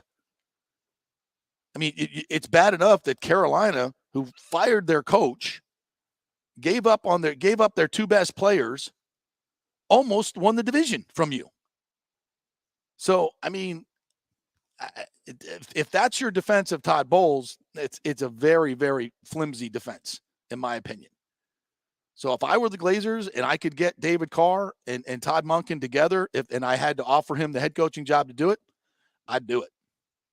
Because this team's going nowhere with a rookie quarterback, a Kyle Trask, or if you want to bring in, Jimmy Garoppolo, I think it's interesting. The guy's a winner. You get the right coordinator in the right situation. Baker Mayfield showed me some stuff, but that's still a wild card at best. Go draft a quarterback, Anthony Richardson? No, thank you. No, thank you. No, thank you. I don't see a quarterback in this draft that I want to build around. That's you're capable of getting at 19. I don't see that. So what are you going to do? What are you going to do? I mean, Todd Monken is the best guy on the market. And I'll read this text again from a person very connected, played in the league, still involved in the league, and knows Todd Monken well. Said Monken is smart. I get along with Monken. Tough guy, no nonsense, not very personable to many people. I know he wants to get back. Those are all positives to me. I know he wants to get back to the pros. Interesting, but not sure about him taking a job without a quarterback trigger guy. Bowles has a lot to figure out with next year's team. And then, my reply, and he said, true. Bowles is not a head coach. So, I want the best for the Buccaneers. And I hate this, to be the guy saying, he's not the head coach. That's just my personal opinion. What the hell do I know? Right. And I just think the Bucs need to make a bold move here. And listen, at some point there's going to be a rebuild, right? And I was of the opinion that you had to tear it down to the studs and rebuild it. And I don't, as I look at this roster now, and I look at the situation in the division, and that's important, folks, because you got to remember, you don't win games on paper. You do not win games on paper, right? So you could put a good team together like the Bucs did. I mean, on paper, going into last year, the Bucs were the second best odds to win the Super Bowl. How'd that work out? And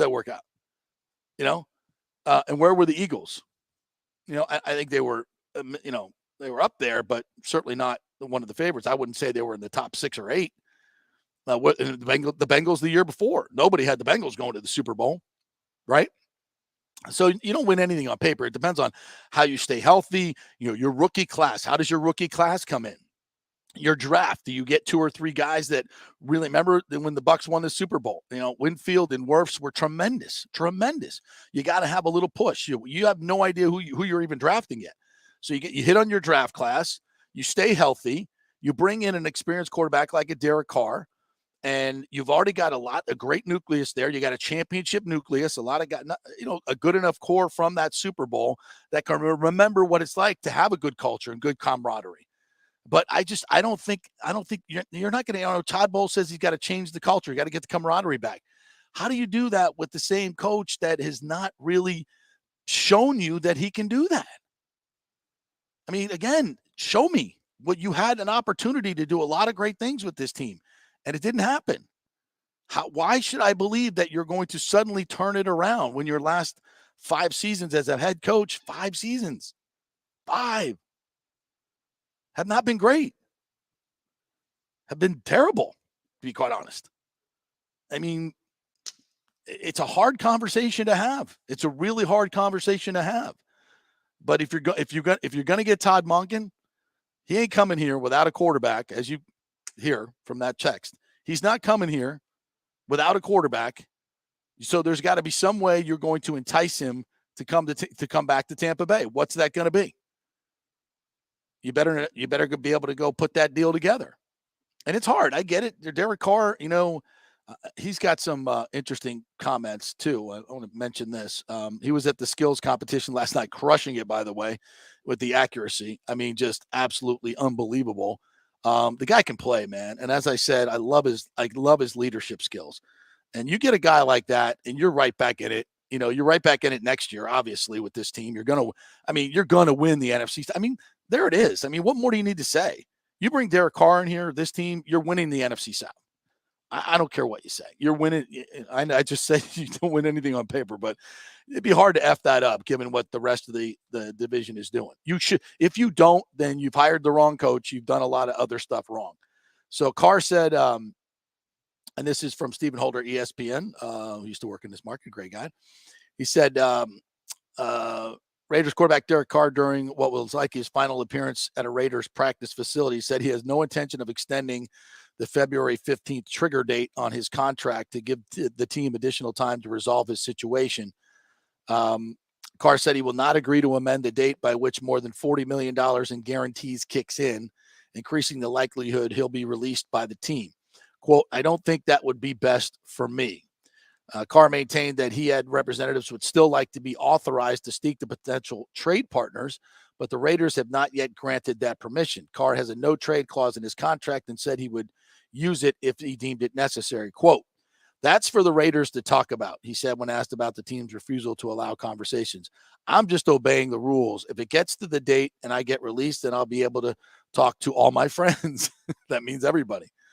I don't know what the hell the Raiders are doing. I mean, this makes zero sense. Why would you not try to trade him? Why not get something for him? Because I think you can. Now, if you trade him, the team that gets him is going to have to assume his contract and have to pay that $40 million. I don't know how the Bucs would be able to massage that, but they can do it. They're going to have to release a bunch of guys to do it. And we've mentioned those names, Donovan Smith, Leonard Fournette, Cam Brate, Suck Up, probably redoing a couple other contracts. The cap is going up. So it's possible. You can definitely do it. And I think releasing all those guys I just mentioned does not cripple your core. So and to me, you got to get the quarterback right. And I think if you made that deal in the coming weeks, because we're already February 2nd, February 3rd, that's going to attract a lot of offensive coordinators that have some chops to know okay. So you got Derek Carr and a pretty damn good offensive line, with Jensen coming back at center, Hainsey at left guard. Maybe kick Gedeke out to right tackle or draft a right tackle, move Worth to left tackle. That's a damn good offensive line right there. Godwin, Evans, okay, a healthy Russell Gage, maybe draft a receiver. Devin Tompkins, get that speed in the mix a little bit. Rashad White's your number one.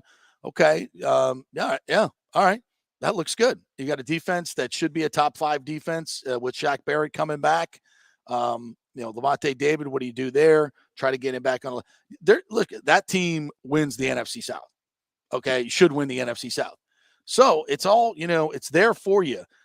There's, as I thought in the beginning that the Bucs would have to tear it down to the studs, and they could still do that and go draft the quarterback or draft the quarterback next year. Tank this year, so supposedly, then draft. That's a lot of hurt, man. The Glazers are businessmen and women. And they've got a lot invested, and they've gone to a lot of big time sponsors over the past 3 or 4 years with Brady, and they've got a ton of big time sponsors on board, and they're on board for 5-7 year deals. I think most of those deals are 5-year major sponsored deals. So, and the sponsors are looking at them going, what? you're going to go with Kyle Trask and tear it down to the studs. A lot of 1 o'clock games. Not quite what we signed up for. So that pressure's there. That's real. So I think the Glazers are looking at Jason Licht and saying, okay, we're not tearing it down. The division's a mess, and that matters. I think if you were in a division right now with Kansas City and the Chargers, and you had, or the Bengals, and you knew that team was head and shoulders above you, and to catch them, you're going to have to go find that superstar quarterback and that's a whole nother conversation. It's the NFC South, baby, and the NFC in general. Okay, I mean the Eagles are the lead dog, and they're a good football team. I'm not going to say they're not, but there's some key parts of their team that's getting old too. So you have a very winnable situation here, and there's no reason to tear it down to the studs. But you're going to have to make some bold moves, and I don't think keeping Todd Bowles is a bold move. I think it's status quo. It's more of the same, and to expect a dramatic turnaround in accountability after what we've seen in the last 5 years of his head coaching career, I think is probably a little foolhardy, as opposed to going out and getting somebody like a Todd Monken, who has been a head coach, who's been in the pros, who's worked here before, who's on the market, who's ready to go, who would attract a good quarterback, a guy like Derek Carr. That seems to be a pretty good combination to me. So I'm going to check in on some of the commentary here, see what you guys think about that. Jordan Go Million says, not a complete rebuild, just get a vet for 1 year to bridge over to the Williams era. See, that's the thing, though. Where's the assurance you're going to get the guy? You're going to blow up your entire franchise when you can stay competitive if you want to, but you're going to completely tank it. Throw it into, throw all the Brady money in this year. I get it. It's doable. It's doable, but there's still no assurance. I mean, hell, you think the Bears? I didn't think the Bears were going to get the number 1 pick. The Texans screwed that up. They had a coach that screwed that up. So there's never any assurance you're going to get the guy. And say what you want about Caleb Williams. How do you know? How do you know he's going to be a great pro? You don't know. Jordan says, use this as a bridge year to burn all the dead cap space, then trade up and draft to get Caleb Williams for long-term next season. Well, you trade up. Well, maybe the team that has the number 1 pick doesn't want to trade. Maybe they want Caleb Williams. So you went through all that for nothing. It's a dangerous game to play, Jordan. It's a dangerous game to play, especially when you can still be the guy. Jeremy says maybe Baker Mayfield might attract Monken too. Yeah. He loves Baker Mayfield.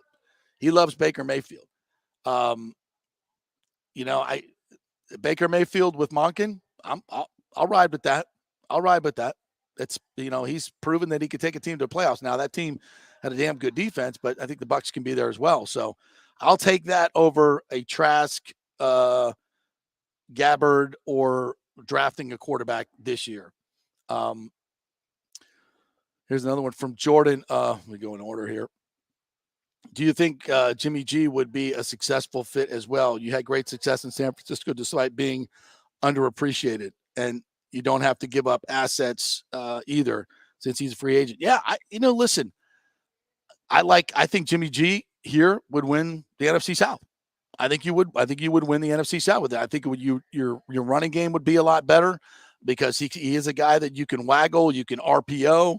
You can zone read. You can do, the rollouts. You can do everything with Jimmy. He can move. He can throw on the move.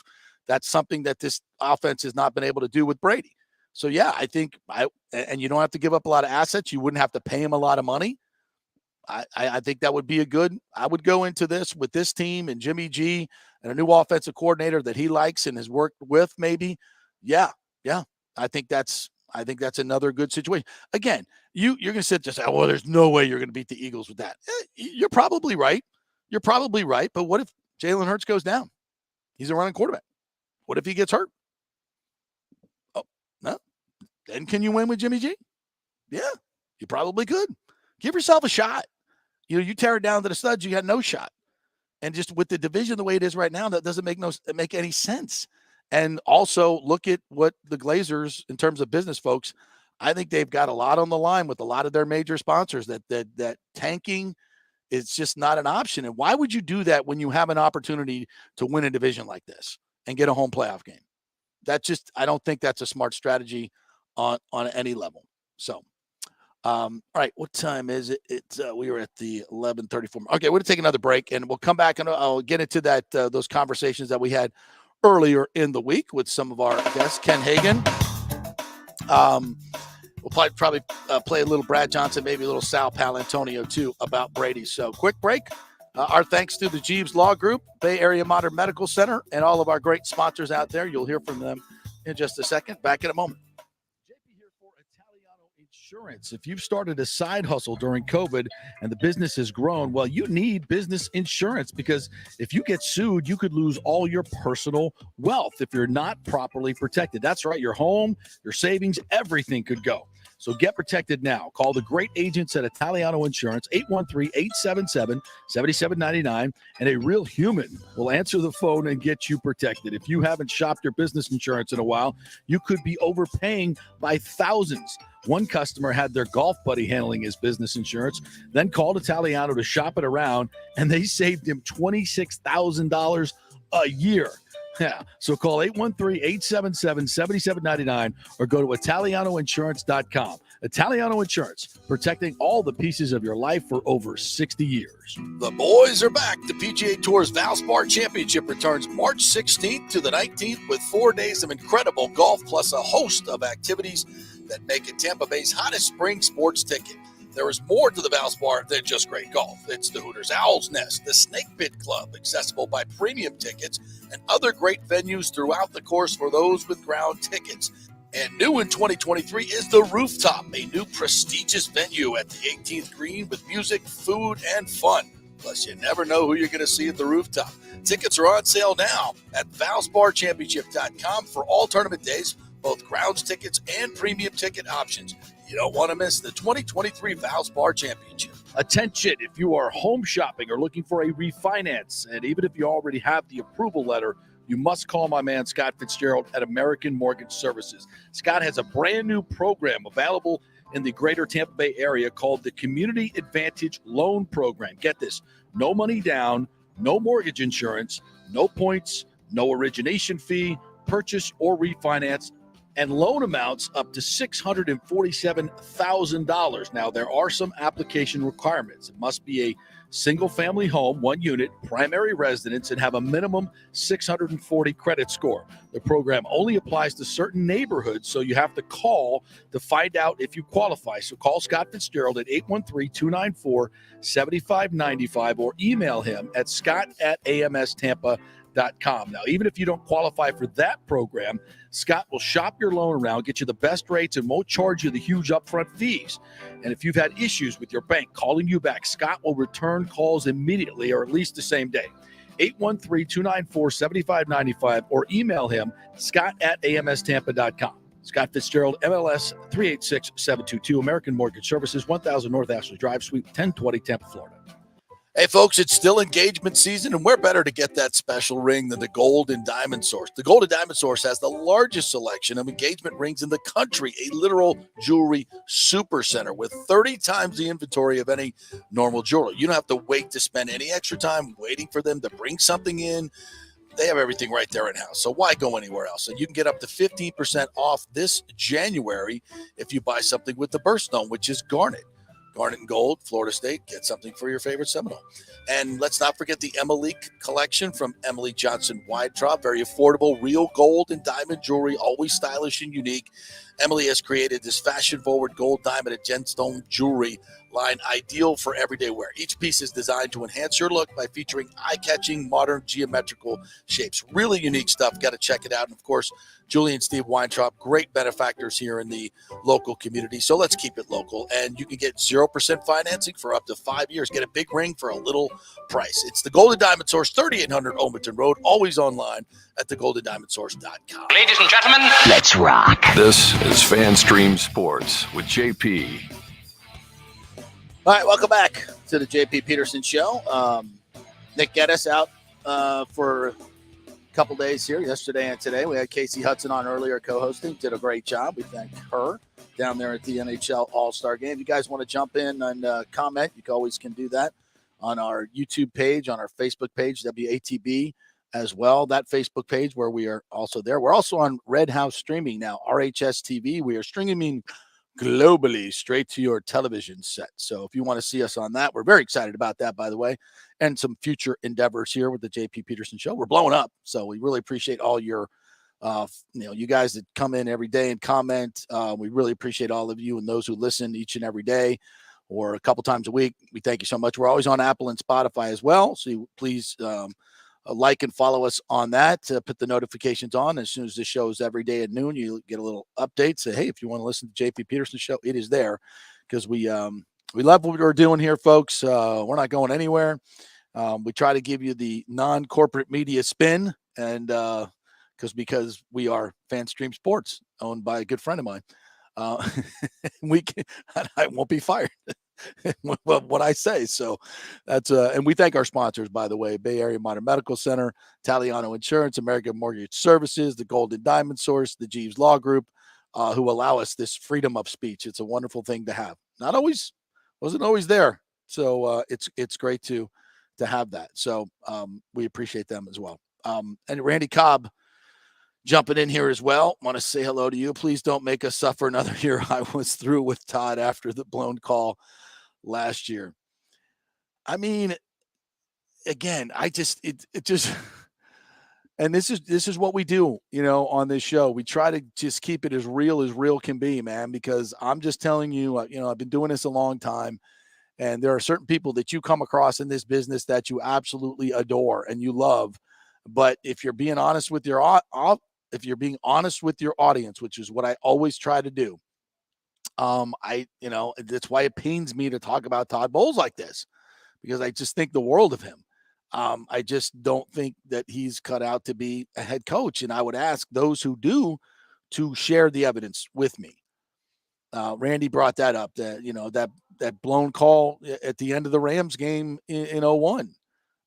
That's these like quarterbacks, like offensive coordinators, defense coordinators as well. What happens in the moment? What happened in that playoff game to that defense? It's brutal. I mean, the Cowboys destroyed them. The Cowboys did whatever the hell they wanted to do. How did Dak look the following week? Not so good. And it wasn't just the players that were out there. Okay. I mean, the scheme was vanilla. Very little pressure in that game against Dak, which is something he's obviously been susceptible to in throwing picks. The Cowboys did whatever the hell they wanted to do. They ran the football.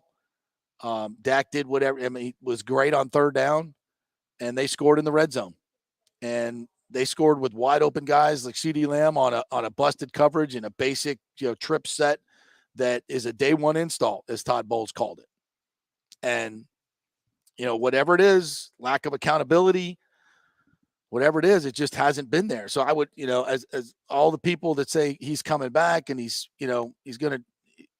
deserves another shot, give me the evidence. What do you see in Todd Bowles as a head coach that tells you that next year is going to be better? I'll wait. It's just I don't see it. And as much as and I do think he's a good defense coordinator, despite what I said.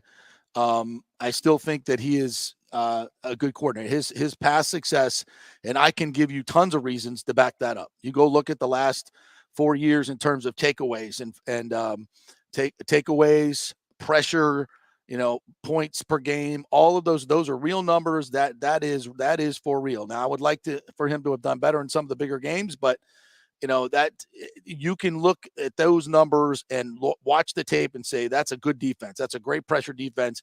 Todd Bowles is a very good defense coordinator. I firmly believe that. And I would, if I were the Glazers, I'd do everything I can to keep him on as a defensive coordinator. And if I were hiring Todd Monken as the head coach and the offensive coordinator and to oversee the rebuilding of this offense, I would beg Todd Bowles to stay, because I think the players do respect him. And I think they play hard for him on the defensive side, but not as hard this year. Not as hard this year. Definitely there was a step back, but I think there's evidence to suggest that he can turn that around. So I hear you, Randy, and I agree with you. All right. Earlier this week, there was obviously a big situation at City Hall in St. Petersburg where the mayor, Ken Welch, said that he picked the Rays and Heinz Development to redevelop the Trop site. And at this, you can't make this stuff up. And I have to challenge the local media here a little bit to say, should we talk about the elephant in the room? So this big, pomp and circumstance, Lakewood band, Ken Welch announces the Rays. We picked the Rays. We're going to partner with Stu Stern. It was not negotiated in good faith with the other three mayors. That my word's not his. And we're gonna go forward with a 10 whatever $billion project this is going to be, and they're going to be the developers and spearhead it, despite the fact that Stu Sternberg's being sued by his own partners for ridiculous fiduciary, just cheating and lying to them, and not. I mean, go read the lawsuit, folks. We don't have to rehash all that.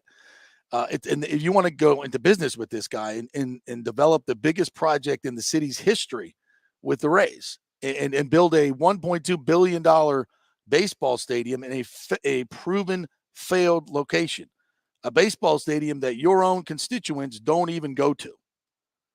And you're going to spend $1.2 billion on that. And take up a huge part of that with money that you could spend on a convention center or more affordable housing. And you're going to give a subsidy to a billionaire who has not shown any negotiations in good faith with the previous mayors. And you think this is a good idea.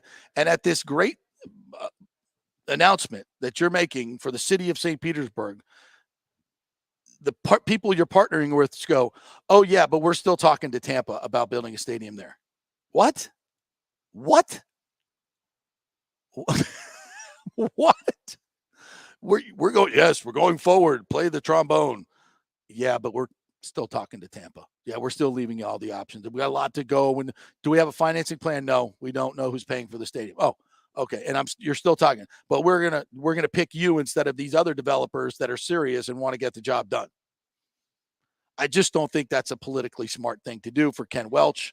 And I think it's going to be a disaster. And if you build the stadium, you know what's going to happen? Stu Sternberg's he's going to take the redevelopment money and leave us with a poorly located stadium that nobody's going to go to, and sell the team and say, bye-bye, suckers. Thanks. I'll take my $2 billion now and leave. That's what's going to happen. And we're going to be sitting there having to drive, everybody's going to have to drive over it, and they're not going to. The distance ain't going to change, folks. The distance is not going to change. Traffic's only going to get worse. That stuff is not going to change. So with that said, we got Ken Hagan on the phone and had a little chat with him about what Tampa's plans are to move forward.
to be.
And that is Ken Hagan there.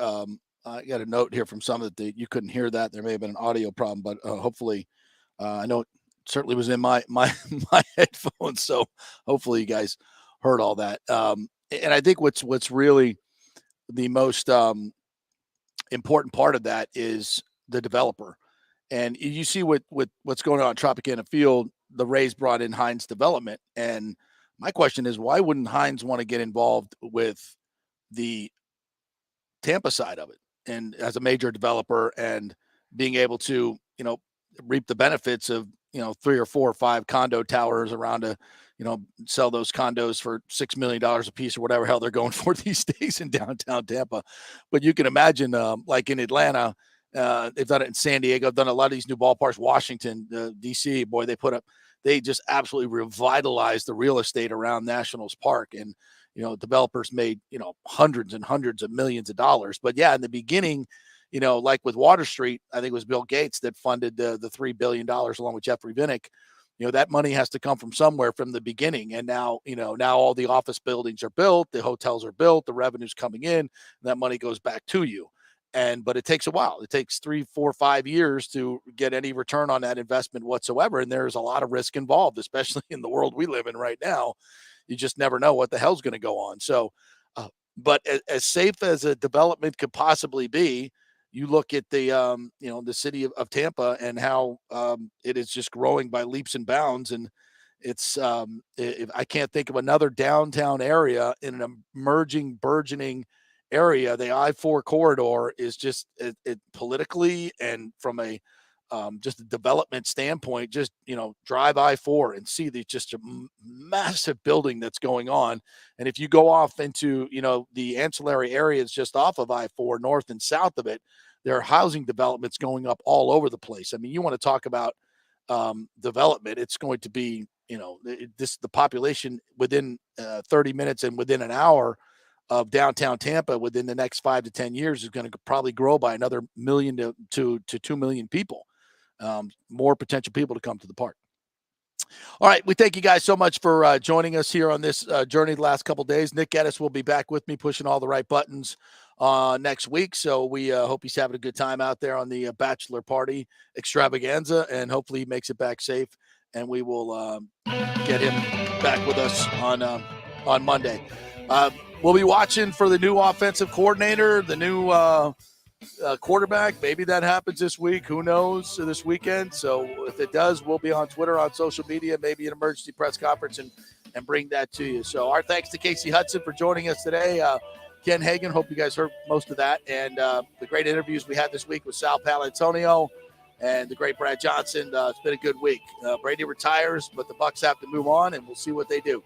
So have a great weekend, everybody, and we will talk to you on Monday. God bless.